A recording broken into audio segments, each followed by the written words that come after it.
Hello. Plasma arc cutting PACని ఉపయోగించి ferrous మరియు non ferrous metal పై straight cutting పై సెషన్కు స్వాగతం.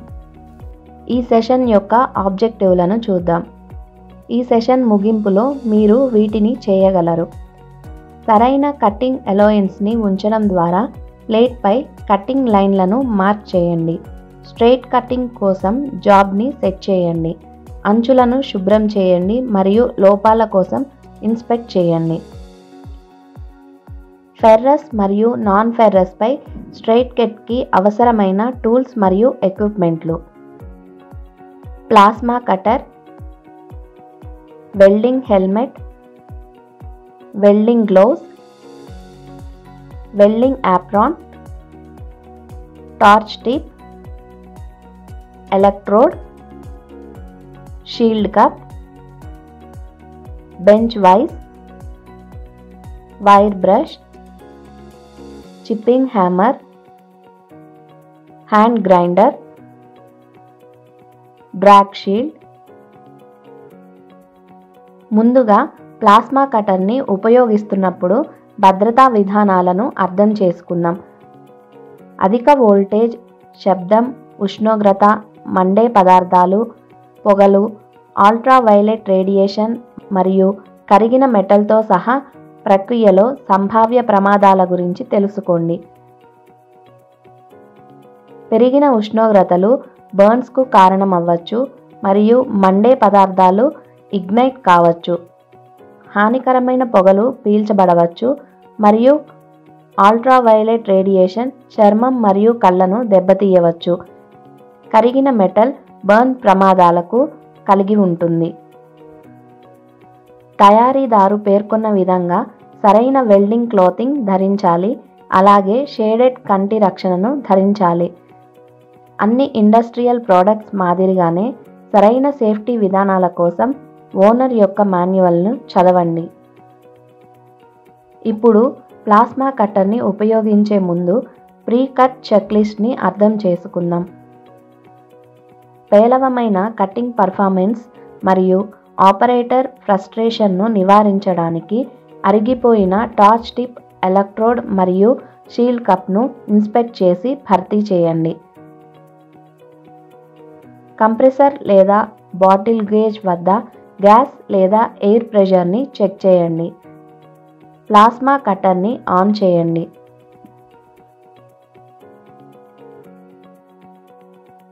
యాంపరేజ్ కంట్రోల్ను మ్యాక్సిమం సెట్టింగ్కు సెట్ చేయండి. ఎయిర్ ప్రెషర్ ప్లాస్మా కటర్ మాన్యువల్లో పేర్కొన్న పరిధిలో ఉండాలి.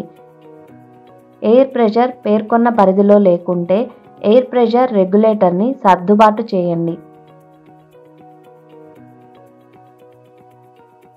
మీరు గ్రౌండ్ క్లాంప్ను భద్రపరచడానికి ప్లాన్ చేసే చోట ఏదైనా తుప్పు లేదా పెయింట్ను గ్రైండ్ చేయడం ముఖ్యం.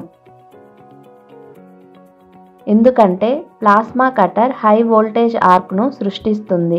ఇది తుప్పు లేదా పెయింట్ ద్వారా సులభంగా కండక్ట్ చేయబడుతుంది. ఈ దశ ముఖ్యంగా 12 ఆంప్ మెషీన్స్తో క్రిటికల్ అయినది. ఈ మెషీన్లకు పెద్ద యూనిట్ల వలె తుప్పు మరియు పెయింట్ ద్వారా డ్రైవ్ చేసే పవర్ లేదు. గ్రౌండ్ క్లాంప్ సరిగ్గా గ్రౌండెడ్ కానట్లయితే ఆర్క్ మెటల్ని కూడా దెబ్బతీస్తుంది. దీని వలన మెషిన్ ఓవర్ హీట్ అవుతుంది లేదా టార్చ్ టిప్ను కూడా దెబ్బతీస్తుంది. తుప్పు లేదా పెయింట్ను గ్రిండ్ చేయడానికి వైర్ బ్రష్ లేదా గ్రైండర్ను ఉపయోగించండి. ప్లాస్మా కటర్ కోసం ఎలక్ట్రికల్ సర్క్యూట్ను పూర్తి చేయడానికి గ్రౌండ్ క్లాంప్ ఉపయోగించబడుతుంది.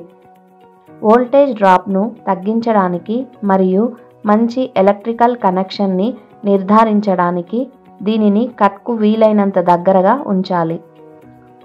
వోల్టేజ్ డ్రాప్ను మరింత తగ్గించడానికి క్లాంప్ను టేబుల్ లేదా ఇతర ఆబ్జెక్ట్పై కాకుండా వర్క్ పీస్ పైన ఉంచాలి. ప్లాస్మా కటర్ని ఉపయోగిస్తున్నప్పుడు టార్చ్పై మీ గ్రిప్ను రిలాక్స్ చేయడం చాలా ముఖ్యం. మీరు టార్చ్ను చాలా గట్టిగా పట్టుకుంటే మీ చెయ్యి మరింత వణుకుతుంది. ఇది క్లీన్ కట్ చేయడానికి కష్టతరం చేస్తుంది. ఇప్పుడు ఫెర్రస్ మెటల్పై ప్లాస్మా కటింగ్ విధానాలను తెలుసుకుందాం. మొదటి దశ బేస్ మెటల్ అంచున డ్రాగ్ షీల్డ్ను ఉంచడం. డ్రాగ్ షీల్డ్ అనేది ప్లాస్మా ఆర్క్ యొక్క హీట్ మరియు స్పార్క్స్ నుండి టార్చ్ టిప్ను రక్షించడానికి సహాయపడే ఒక మెటల్ ప్లేట్. ఇది బేస్ మెటల్ అంచున ప్లేస్ చేయబడుతుంది లేదా సరైన స్టాండ్ ఆఫ్ డిస్టెన్స్ వద్ద ఉంచబడుతుంది. ఇది సాధారణంగా 1/8 ఇంచ్. ఆర్క్ ఒక యాంగిల్లో కాకుండా నేరుగా క్రిందికి డైరెక్ట్ చేయబడాలి. టార్చ్ యొక్క టిప్ను మెటల్ మీదుగా డ్రాగ్ చేయడం వలన అది దెబ్బతింటుంది. సరైన స్టాండ్ ఆఫ్ డిస్టెన్స్ ఉండేలా చూసుకోండి. స్టాండ్ ఆఫ్ డిస్టెన్స్ చాలా దగ్గరగా ఉంటే టార్చ్ టిప్ ఓవర్ హీట్ అవుతుంది మరియు దెబ్బతింటుంది. స్టాండ్ ఆఫ్ డిస్టెన్స్ చాలా దూరంగా ఉంటే ప్లాస్మా ఆర్క్ మెటల్లోకి పెనిట్రేట్ అవ్వలేదు. రెండవ దశ ట్రిగ్గర్ లాక్ని రైజ్ చేయడం. ట్రిగ్గర్ను ప్రెస్ చేయడం మరియు పైలట్ ఆర్క్ వెంటనే ప్రారంభమవుతుంది. ట్రిగ్గర్ లాక్ అనేది టార్చ్ ప్రమాదవశాత్తు ఫైర్ అవ్వకుండా నిరోధించే భద్రతా లక్షణం. ప్లాస్మా ఆర్క్ను ప్రారంభించడానికి ట్రిగ్గర్ లాక్ని రైజ్ చేసి ట్రిగ్గర్ను ప్రెస్ చేయండి. పైలట్ ఆర్క్ వెంటనే ప్రారంభమవుతుంది. పైలట్ ఆర్క్ అనేది చిన్న లో యాంపరేజ్ ఆర్క్. ఇది మెయిన్ కటింగ్ ఆర్క్ను ఇగ్నైట్ చేయడానికి ఉపయోగించబడుతుంది. కటింగ్ ఆర్క్ ప్రారంభమైన తర్వాత మెటల్ అంతటా టార్చ్ను నెమ్మదిగా మూవ్ చేయడాన్ని ప్రారంభించండి. టార్చ్ యొక్క వేగం సర్దుబాటు చేయబడాలి. తద్వారా ఆర్క్ నుండి స్పార్క్స్ మెటల్ గుండా వెళ్ళి కట్ దిగువన ఎగ్జిట్ అవుతాయి. ప్లేట్ దిగువన స్పార్క్స్ కనిపించకపోతే ఆర్క్ మెటల్ని పెనిట్రేట్ చేయడం లేదు. ఇది టార్చ్ను చాలా త్వరగా మూవ్ చేయడం, తగినంత యాంపరేజ్ లేకపోవడం లేదా ప్లాస్మా స్ట్రీమ్ను ఒక యాంగిల్లో కానీ నేరుగా క్రిందికి కాకుండా మళ్లించడం వల్ల సంభవించవచ్చు. అల్పమైన గ్రౌండింగ్ కూడా ఈ సమస్యకు కారణం కావచ్చు. యాంపరేజ్ ఎంత ఎక్కువగా ఉంటే ప్లాస్మా ఆర్క్ అంత వేడిగా ఉంటుంది మరియు కట్ అంత వేగంగా ఉంటుంది.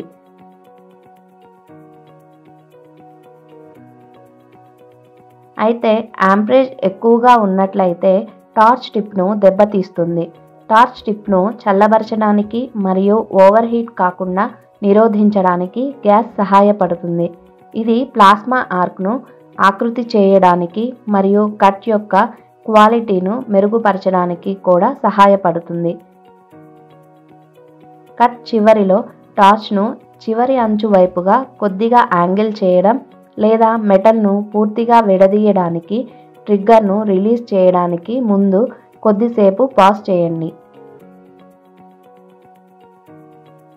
టార్చ్ ద్వారా మెటల్ని డ్రాగ్ చేయడాన్ని నిరోధించడానికి ఇది సహాయపడుతుంది. టార్చ్ను చల్లబరచడానికి ట్రిగ్గర్ను రిలీజ్ చేసిన తర్వాత పోస్ట్ ఫ్లో ఎయిర్ 20 నుండి 30 సెకండ్ల వరకు కొనసాగుతుంది. పోస్ట్ ఫ్లో సమయంలో ట్రిగ్గర్ను ప్రెస్ చేయడం ద్వారా తక్షణమే ఆర్క్ని రీస్టార్ట్ చేయండి. పోస్ట్ ఫ్లో ఎయిర్ టార్చ్ను చల్లబరచడానికి మరియు ఓవర్ హీట్ కాకుండా నిరోధించడానికి సహాయపడుతుంది. పోస్ట్ ఫ్లో సమయంలో ట్రిగ్గర్ను ప్రెస్ చేయడం వలన ఆర్క్ తక్షణమే రీస్టార్ట్ చేయబడుతుంది. నాన్ ఫెర్రస్ మెటల్ని కటింగ్ చేయడానికి చర్చించిన ముఖ్య అంశాలను రీక్యాప్ చేసుకుందాం. ప్లాస్మా కటర్ని ఉపయోగిస్తున్నప్పుడు భద్రతా విధానాలను అర్థం చేసుకోండి.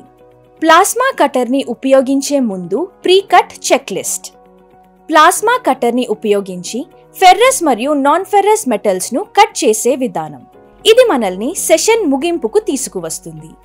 ప్లాస్మా ఆర్క్ కటింగ్ PACని ఉపయోగించి ఫెర్రస్ మరియు నాన్ ఫెర్రస్ మెటల్స్ పై స్ట్రేట్ కటింగ్ గురించి మీరు మంచి అవగాహన పొందారని ఆశిస్తున్నాను.